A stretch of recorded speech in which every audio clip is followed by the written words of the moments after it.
تو اس کے پیچھے ہے سونے کی دولت، ان کی پورٹس اور ان کی زرخیز زمینیں۔ بات کرتے ہیں کہ دبئی سوڈان میں اتنا انٹرسٹ کیوں لے رہا ہے اور وہ آر ایس ایف کی مدد سے کیا حاصل کرنا چاہتا ہے۔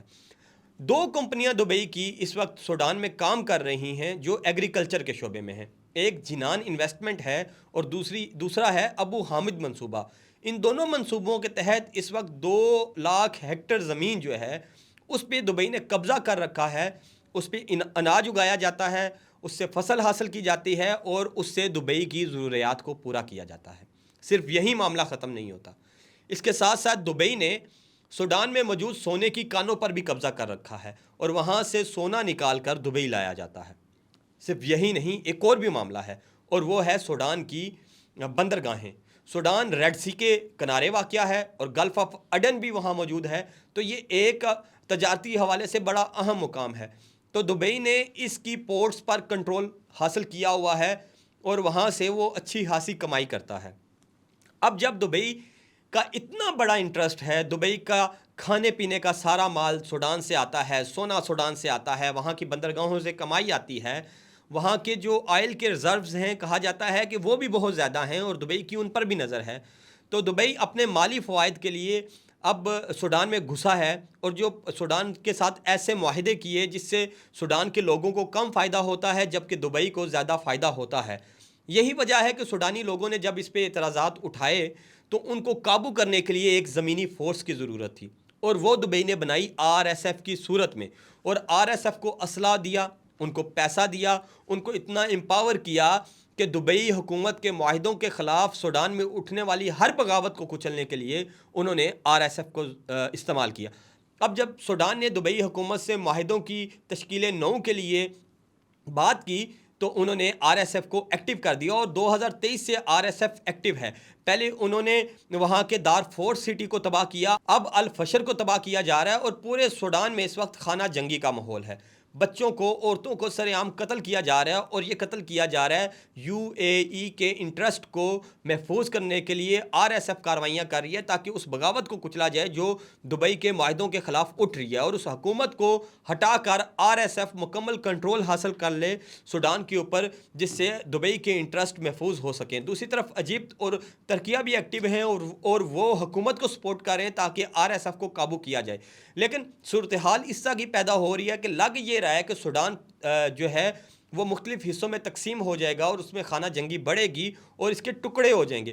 اس صورت میں بھی دبئی کو فائدہ ہوگا کیونکہ جتنے بڑے حصے پر آر ایس ایف قبضہ کرے گی اتنا زیادہ دبئی کو فائدہ ہوگا، اور دبئی اپنی فضائی ضروریات کو پورا کرنے کے لیے، سمندر پر اپنا کنٹرول حاصل کرنے کے لیے ایک پورے خطے کو جینوسائیڈ میں جھونک رہا ہے اور وہاں پہ غیر عرب لوگوں کو قتل کروایا جا رہا ہے اور اس کا سارا ایندھن دبئی سے پرووائڈ کیا جا رہا ہے۔ دبئی صرف سوڈان میں یہ نہیں کر رہا، دبئی صومالیہ میں بھی یہی کر رہا ہے کیونکہ اس کا جو سرحد ہے وہ بھی گلف آف اڈن اور بحیرہ جو ریڈ سی ہے اس سے جڑتی ہے۔ اس کے بعد جبوتی میں بھی یہی کیا جا رہا ہے، جبوتی بھی گلف آف اڈن پہ واقع ہے، اس کی ساحل بھی ریڈ سی سے جڑتی ہے۔ اس کے ساتھ ساتھ الٹیریا کے ساتھ بھی یہی کیا جا رہا ہے اور اس وقت اس پورے خطے میں، اس پورے خطے کی بندرگاہوں کو قابو کرنے کے لیے دبئی یہ سارا کھیل رچا رہا ہے اور لوگوں کا قتل عام کروا رہا ہے۔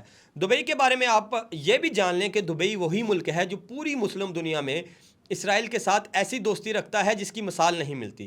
دبئی میں اسرائیلی سفارت خانہ موجود ہے، اسرائیل کو تسلیم کر چکا ہے۔ دبئی میں اس وقت اسرائیلیوں کی، یہودیوں کی تعداد حد سے زیادہ ہے۔ دبئی کے اندر اسرائیل کی جو فورسز ہیں وہ اپنا اسلحہ بناتی ہیں اور اس اسلحے کو وہ پھر غزہ کے لوگوں پر استعمال کرتے ہیں۔ یعنی کہ جو جینوسائیڈ اسرائیل نے غزہ کے اندر کیا وہی genocide you a E Sudan کے اندر کر رہا ہے اور سوڈان کے لوگوں کو مروا رہا ہے اپنے ذاتی اور مالی فوائد کے لیے۔ اور سوڈان کی زمینوں کا سونا، سوڈان کی زمینوں کی زرخیزی اور سوڈان کے جو بندرگاہیں ہیں وہی ان کے لیے وبال جان بن چکی ہیں، جن کی مدد سے وہ امپاور ہو سکتے تھے، ان کے لوگوں کی زندگیاں بدل سکتی تھی۔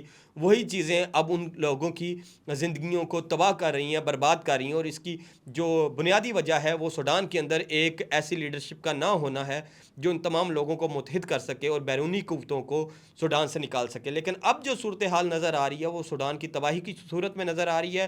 اور وہاں پہ جینوسائڈ ہو رہا ہے. جینوسائڈ غیر عرب لوگوں کا ہو رہا ہے. کون کر رہا ہے؟ عرب لوگ کر رہے ہیں. اور عرب لوگ کون ہیں؟ آر ایس ایف ہے. اور آر ایس ایف کو کون سپورٹ کر رہا ہے؟ دبئی سپورٹ کر رہا ہے. اور دبئی کیوں سپورٹ کر رہا ہے؟ کیونکہ اس نے وہاں کے سونے سے، اس نے وہاں کی زرخیز زمینوں سے، اور اس نے وہاں کی بندرگاہوں سے پیسہ بنانا ہے. یہ تھی خبریں. ایک مسلمان ملک اپنے ذاتی فائدے کے لیے دوسرے مسلمان ملک کو جہنم بنا رہا ہے. دبئی کو ہوش کے ناخن لینے پڑیں گے. وہاں کے حکمرانوں کو جاگنا پڑے گا اور اپنے مسلمان بہنوں بھائیوں پر ظلم کو بند کرنا پڑے گا. یہ تھی سوڈان کے حوالے سے تمام تر تفصیلات جو میں نے آپ کو بتائی، اور یہی سارا معاملہ ہے سوڈان میں قتل عام کا. ویڈیو اچھی لگی تو کمنٹ باکس میں اپنی رائے سے آگاہ کریں. کوئی سوال ہو تو لازمی پوچھیے، اور مجھے اجازت دیجیے. اللہ حافظ.